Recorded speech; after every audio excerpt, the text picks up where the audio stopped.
G'day guys, welcome back to Shane Shed. I'm going to be completing a big trip shortly, so going to be around about a 5,000k round trip.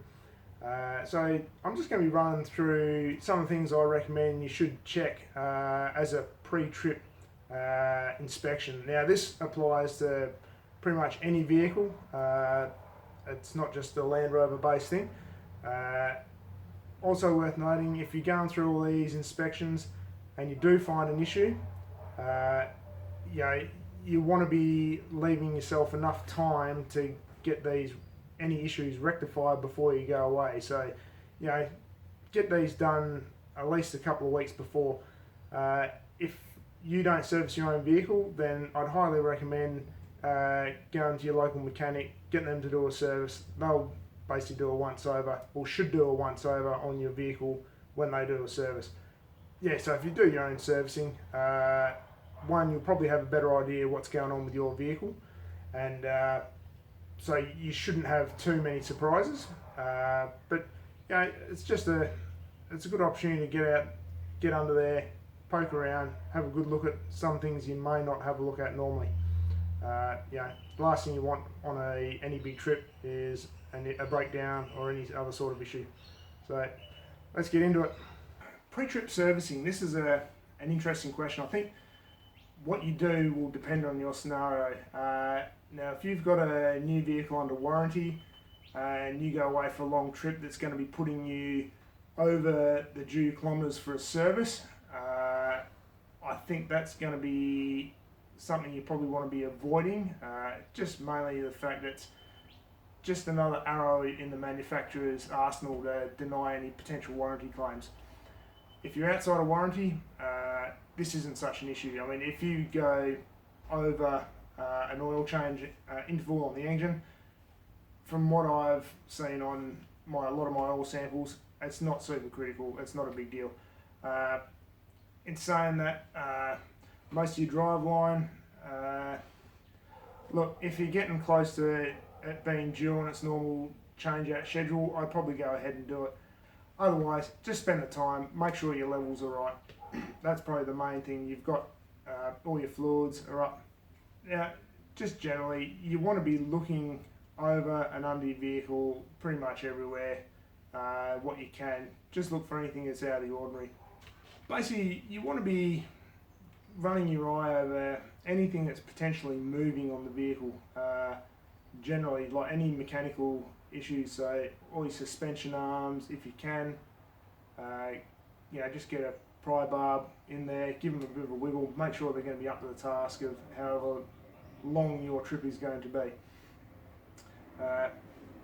You may find if you're going to be going away for an extended length of time, you may need to get a service done while you're out on the road. So either do some research on some locations, some businesses that you may trust while you're out on the road, and organise to get them to do a service, or you take the required tooling with you, and you can generally get parts, your oils, filters, all that sort of thing. While I'm travelling, I like to carry just some basic spares, so generally serpentine belt for the engine. You really want to be checking for any frayed edges, any damage, any cracking on the ribs where they turn back over pulleys. Probably hard to see at the moment, but yeah, give those a good check over. Generally that'll run your water pump and your alternator. Most modern vehicles, well, pretty much any vehicle won't run without a water pump, and pretty much no modern vehicle is going to run without an alternator, not for an extended length of time anyway. I mean, you can get around it, but it's going to make things seriously painful, and you don't want that. But this is the whole point of these pre-checks, is avoiding this sort of pain.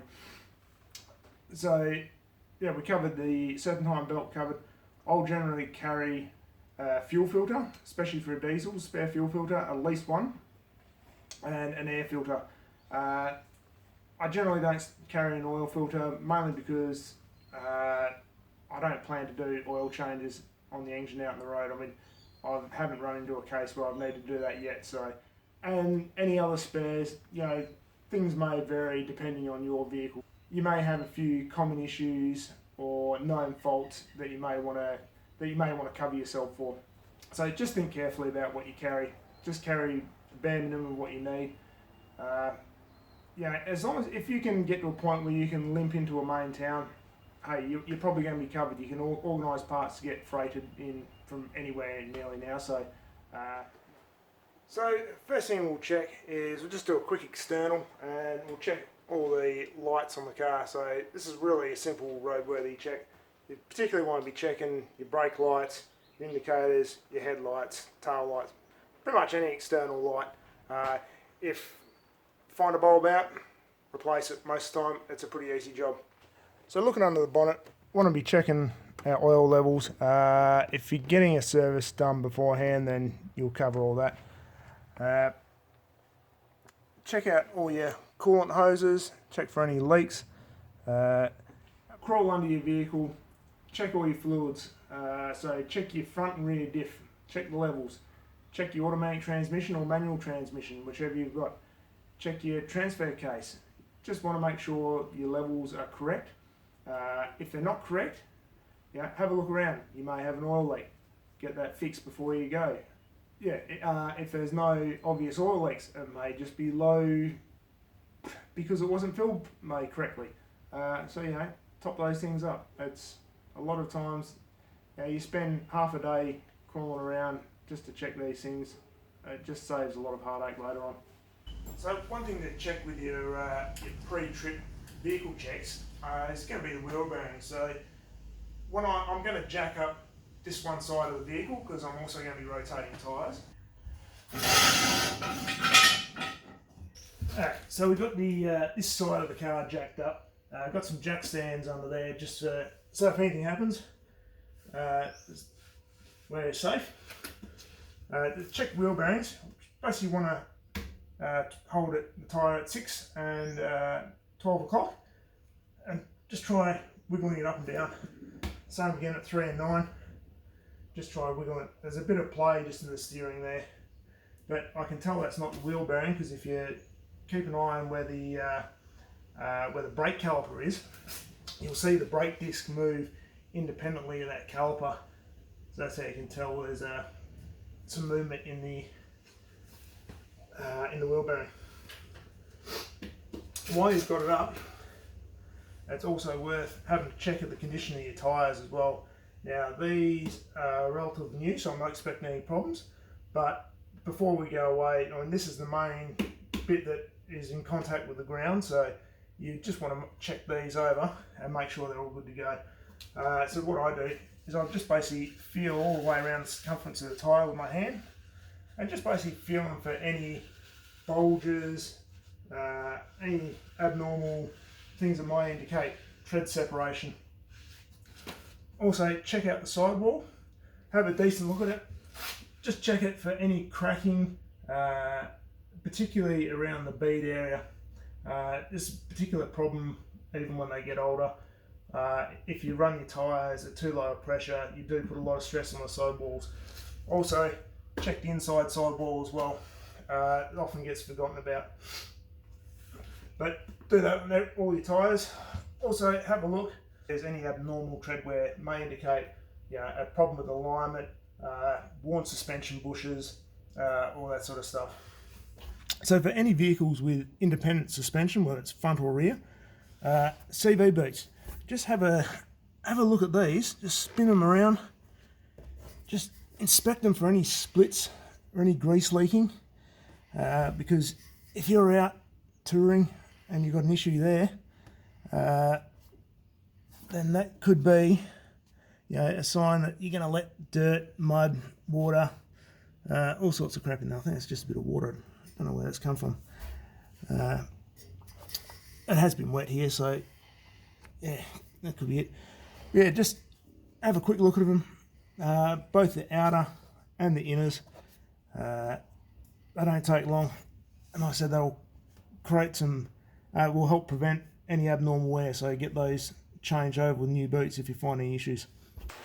When it comes to suspension bushes, I like to give them just get either a pry bar or a decent sized screwdriver and just sort of get up. This one's not big enough, but you can sort of just get up and put a bit of pressure on them, see if there's any excessive movement. I'm starting to get a bit of noise from these front bushes. In the Disco 3 and 4, this particular one, the lower rear, it doesn't last very long at all. It's quite a soft bush, but it's not too bad. You mostly notice it when you jump on the brakes and you can hear this clunking. That's when you know it's time to replace these ones. Yeah, just go around, give them all a bit of a pry, just see if you can get any excessive movement. Oh, that's quite firm. If you get anything excessive, then they'll need replacing. So okay guys, the last thing I want to chat about is your shocks. While you're doing your suspension checks, have a quick look at your shocks as well. So check out your top and bottom mounts. Some may have a pin design rather than the bush like this, but either way, you still just want to check the condition of that bush. Also check out the bottom of your cylinder. Just make sure there's no oil, anything abnormal leaking out of these. Basically, if they start leaking oil, they're going to be stuffed. Pretty much all shocks are hydraulically filled, and yeah, without that oil, they really cease to become shock absorbers. Basically, what I've shown you is a list of things that I check. G'day, bud. How you doing? Your list of things to check will vary via what vehicle you have, and basically, don't take what I do as the be all and end all. It will vary from vehicle to vehicle, just depending on how it's set up, and also depending on what sort of a trip you're going to be doing. If you're going to be going a lot more remote, away from civilization, you want to make sure that everything is as good as it can be. So yeah, anyway, I hope you've got some useful pointers of what to look for in your vehicle, and hopefully it will prevent you from having a potential breakdown out in the field. Also want to make note, when you get back from your trip, it is definitely something worthwhile considering doing a post-trip check as well. So basically exactly what I've done pre-trip, I'd go through and run through it again. I mean, it's probably not necessary to do it straight away, but definitely the next service after your trip, go through all that stuff again. That's pretty much what I do. Basically doing a post-trip inspection, like I've come up with on my Disco. The front CV boot is leaking now after my trip, whereas before it was fine. So it's just those little things. Just you will pick things up. The more you're under your vehicle and around your vehicle, you will pick things up. So anyway, I'll let you guys go, and I'll see you again next time. Thanks very much for watching. Bye.